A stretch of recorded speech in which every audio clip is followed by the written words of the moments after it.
4 homens falaram. Elifaz falou, Bildade falou, Zofar falou e por último até Eliú falou. Cada um achando que tinha a resposta certa para o sofrimento de Jó. E no final das contas, nenhum deles tinha nada para entregar. E depois de 37 capítulos, bens perdidos, filhos perdidos, saúde perdidas e amigos que viraram acusadores, os homens finalmente pararam de falar de uma vez por todas. E aí fica aquele silêncio. E aí, bem no meio de uma tempestade, uma voz se pronuncia. E o que essa voz diz é uma das coisas mais inesperadas aqui nesse livro de Jó. Justamente porque Deus ele não vai responder a pergunta de Jó, nenhuma das perguntas dele, na verdade. E mesmo assim, o que Deus vai dizer para Jó é suficiente. E hoje eu vou te mostrar por que que isso é verdade e por que que o fim dessa história não é sobre você entender o porquê do sofrimento, mas é sobre você encontrar alguém no meio dele. Olá, tudo bem? Meu nome é Renato, seja muito bem-vindo aqui ao nosso canal Bíblia Talk, esse humilde canal onde a gente tenta abrir a palavra de Deus todos os dias para aprender o que ele está falando com a gente hoje. E na lição passada, eu não sei se você viu, mas está aparecendo aqui em cima, a gente falou sobre Eliú. Ele entra em cena, um daqueles amigos de Jó, e ele acertou uma parte daquilo que ele estava falando, sobre o sofrimento de Jó, só que ele errou na forma de entregar aquilo que ele estava falando. E no final das contas, ele acaba ali o discurso dele, a análise dele sobre o que estava acontecendo com Jó, mas ele termina como todos os outros 3 amigos. Ele termina de uma forma arrogante. E aquele nosso episódio, nosso vídeo anterior, acabou com uma frase que eu fiz questão de deixar no ar para você. Eu falei assim: os homens pararam de falar, agora só falta uma voz. E essa voz que estava faltando, ela ainda não tinha se pronunciado. Só que hoje ela vai se pronunciar. E nesse episódio de hoje, a gente vai fechar esse bloco inteiro sobre o livro de Jó. Foram 4 lições que a gente fez, 4 vídeos que a gente fez até aqui, construindo pedacinho por pedacinho disso que a gente vai entender hoje. Então fica comigo até o final desse vídeo, porque o que você vai aprender aqui hoje é uma coisa que você precisa entender, não só porque aconteceu na vida de Jó, mas porque pode mudar sua vida no dia de hoje também. Então vamos ao nosso primeiro ponto dessa lição de hoje. Eu quero já começar olhando para o que o texto bíblico está falando para a gente. Depois de 37 capítulos e de um silêncio absoluto, Deus finalmente ele vai falar. E ele vai falar dentro de uma tempestade. Isso a gente vai ver em Jó, capítulo 38, no versículo 4. E ele vai dizer assim: onde estavas tu quando eu fundava a terra? Faz-nos saber se tens inteligência. Já começa com uma pedrada no meio da testa. Olha só o que Deus está falando para Jó.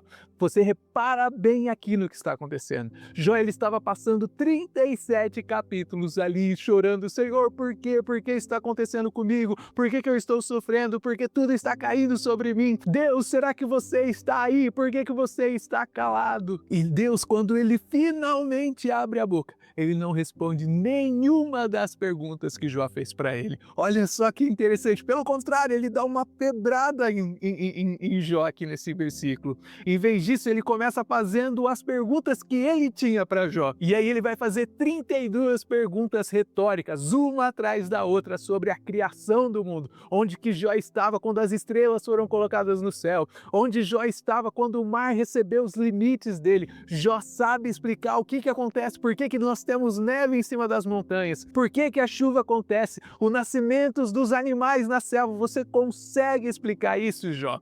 E Jó não consegue responder nenhuma dessas perguntas. E sabe por que Jó não consegue responder nenhuma dessas perguntas? Porque ele não sabe, ele não tem a resposta, ele não tem como fazer isso. E é justamente aí, é exatamente aí que está o argumento de Deus. Não é sobre humilhar Jó só porque ele quer humilhar Jó, mas na verdade é sobre reposicionar quem tem autoridade para julgar o quê? Imagina aí dentro da sua cabeça um passageiro de um avião. Você já andou de avião? Você sabe como que é ali. Às vezes você tem a turbulência, às vezes o avião cai de repente, você não sabe o que está acontecendo, bate aquele desespero.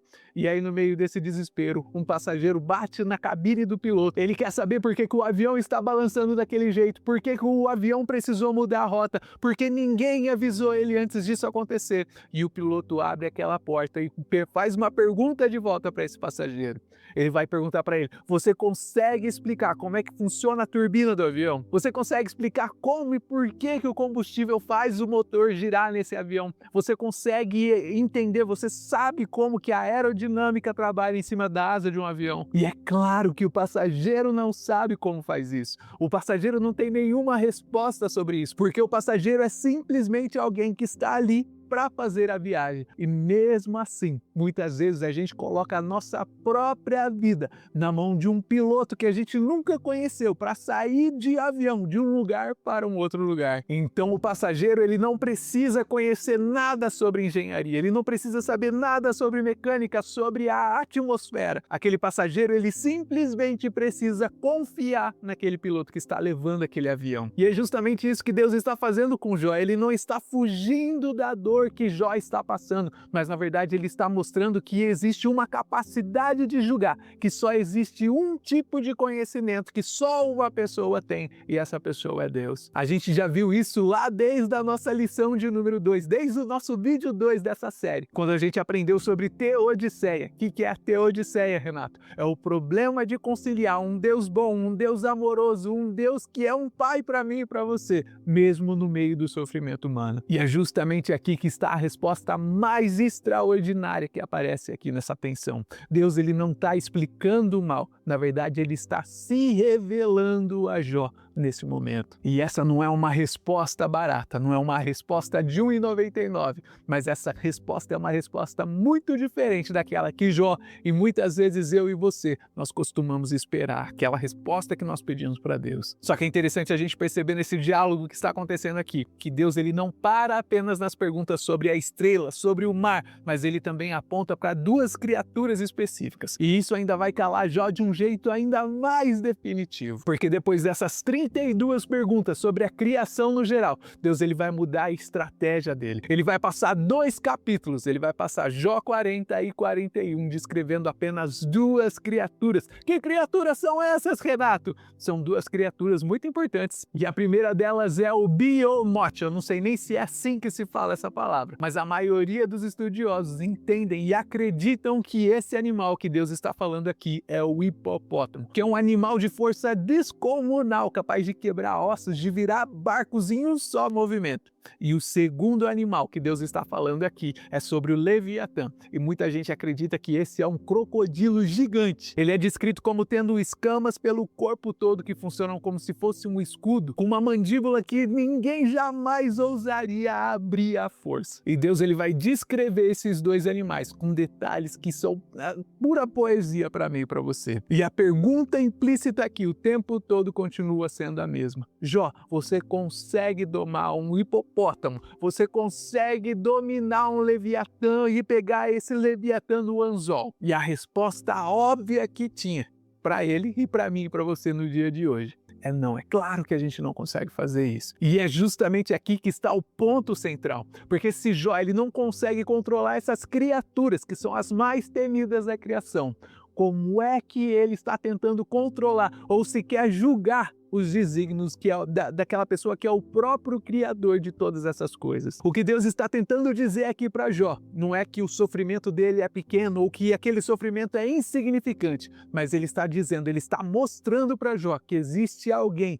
que é grande, que é forte, que é poderoso o suficiente para controlar mesmo essas coisas que são as mais assustadoras que existem. Então o propósito dessas duas criaturas não era de humilhar Jó, mas na verdade era de livrar Jó dessa ilusão que talvez ele tinha na cabeça e que talvez ele nem mesmo sabia que carregava. Qual que era essa ilusão? A ilusão que ele tinha que de alguma maneira, de alguma forma ele tinha controle ou entendimento completo sobre aquele sofrimento que ele estava passando. Nenhum ser humano tem o poder disso. Nem eu, nem você, nem Jó. E diante disso tudo, dessas 32 perguntas, desses dois animais selvagens, só existe uma reação possível. E é exatamente o que a gente vai ver Jó fazendo em seguida. Olha só a reação de Jó, mesmo no meio do discurso de Deus. Ele vai dizer assim em Jó 44, eis que sou vil, que te responderei eu? a minha mão ponho na minha boca. Eu não vou falar nada, eu não tenho que falar nada. Quem sou eu para falar alguma coisa? Jó, nesse momento, ele não tem nenhum argumento mais. Ele reconhece que ele não tem condição de responder às perguntas de Deus. E depois que Deus ele termina de falar, eu quero que você veja a reação de Jó, essa segunda reação que ele teve.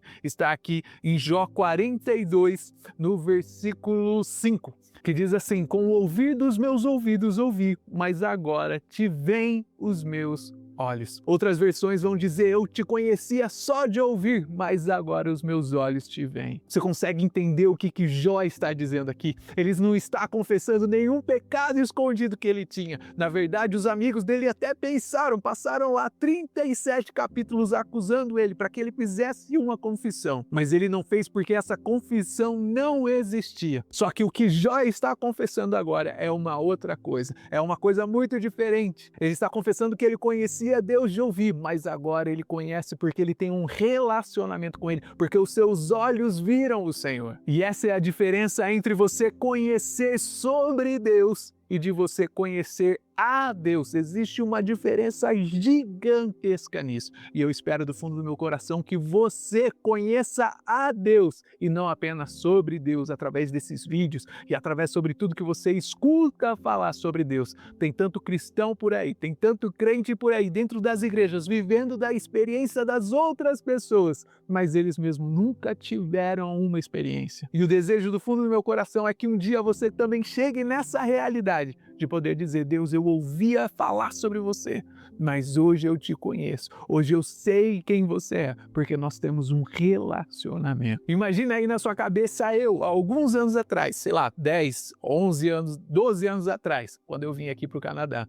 Antes de vir para cá, eu fui ver o mapa do Canadá, eu fui ver fotos sobre o Canadá, eu fui ver relatos de outras pessoas que moravam no Canadá, eu vi onde eram as ruas principais ali do lugar para onde eu estava indo. Mas eu nunca tinha pisado meu pé aqui nesse país. Eu nem sabia falar a língua desse país. E tudo que eu sabia sobre o Canadá, sobre Vancouver, sobre BC, era a verdade, era a realidade. Os mapas estavam certos, as fotos estavam certas, os vídeos no YouTube estavam todos certos. Mas eu nunca tinha estado ali. E nenhuma dessas informações que eu tinha se comparou no momento que eu estava ali no Canadá, no momento que eu pisei meu pé em Vancouver, que eu senti o vento, que eu ouvi o som, que eu vi as cores, aquilo tudo com os meus próprios olhos. E é justamente isso que Jó está dizendo aqui. Ele conhecia a Deus através da tradição, através da teologia, através dos pais, através do ensino que ele recebeu a vida inteira. E tudo isso não é uma mentira, não é uma ilusão. Mas agora tem uma coisa que torna isso tudo diferente, porque no meio da tempestade ele encontrou Deus e isso muda tudo. E é justamente por isso que ele vai dizer no verso 6: por isso me abomino e me arrependo no pó, nas cinzas. O arrependimento de Jó não é sobre um pecado que ele tinha feito na vida dele que estava escondido. Na verdade, esse arrependimento aqui é sobre a humildade de alguém que entendeu o tamanho do Deus que ele serve e o tamanho dele mesmo. E é justamente aqui, nesse exato momento, que a história dele vai ser mudada, que a história dele vai tomar um rumo completamente diferente. Porque depois do arrependimento de Jó, Deus ele se dirige aos 3 amigos de Jó. Deus vai falar diretamente com Elifaz, com Bildade e com Zofar. E a reação de Deus é surpreendente, porque Deus ele não vai elogiar a eloquência deles, a sabedoria que eles têm. Na verdade, ele repreendeu os 3, porque não falavam a verdade sobre ele, como Jó falou. E aí o que ele faz? Ele manda que os 3 peçam oração para Jó. E o mesmo homem que eles estavam ali acusando durante todos esses capítulos, esses 37 capítulos,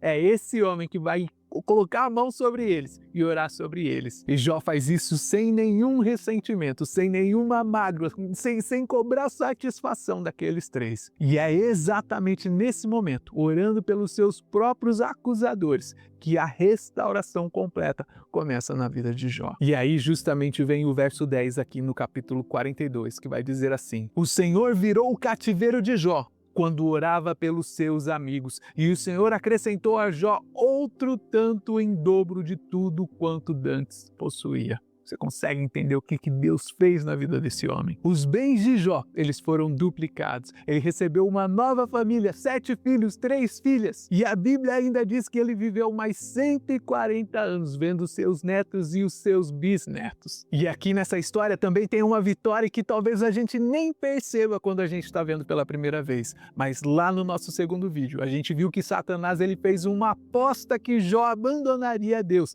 se ele perdesse tudo. E o que aconteceu, meu amigo e minha amiga? Satanás perdeu essa aposta. Jó ele nunca abandonou Deus. Na verdade, ele teve um encontro real com ele no meio da tempestade. A calmaria na vida de Jó não veio porque Jó ele entendeu o sofrimento que ele estava passando, porque na verdade ele nunca recebeu uma explicação. A calmaria veio na vida de Jó porque ele encontrou Deus no meio do sofrimento que ele estava passando. E isso sim, no final das contas, quando tudo se resolve, é o suficiente. Então Deus ele não respondeu para Jó o porquê do sofrimento. Na verdade, ele respondeu com 32 perguntas para mostrar para Jó quem tinha realmente autoridade para julgar o quê. E no final das contas, a gente entende que Jó ele conhecia Deus de ouvir falar, mas no meio da tempestade ele viu Deus com seus próprios olhos e isso mudou a história da vida dele. E o fim da história de Jó não foi o sofrimento, não foi o sofrimento que teve a última palavra sobre a vida dele,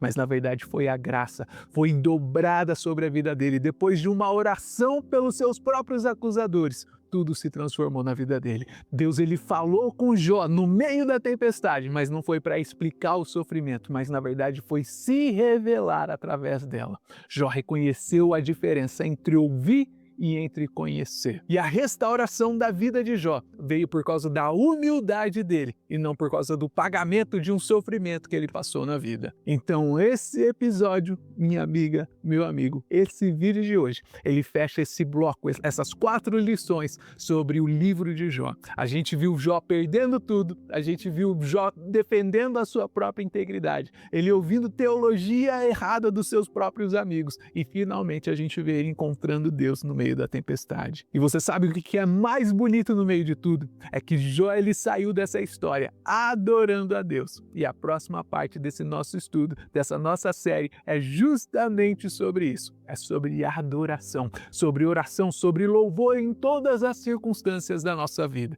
Então no próximo vídeo, no nosso vídeo de número 6, a gente vai abrir o livro de Salmos. E se Jó ele aprendeu a adorar a Deus no meio da tempestade, agora é eu e você, nós vamos ter a chance de abrir a nossa Bíblia e olhar 150 capítulos que foram escritos por pessoas que fizeram exatamente a mesma coisa que ele fez. Então se esse episódio de hoje, se esse vídeo de hoje te ajudou de alguma forma, eu gostaria que você deixasse um like nesse vídeo, que você já se inscrevesse nesse canal, que você deixasse um comentário aqui embaixo, porque isso ajuda demais a gente continuar fazendo o que a gente está fazendo aqui. Do fundo do meu coração, eu espero que você tenha aprendido pelo menos uma coisa ou duas nesse vídeo de hoje. Que Deus em Cristo te abençoe e a gente se vê no próximo vídeo.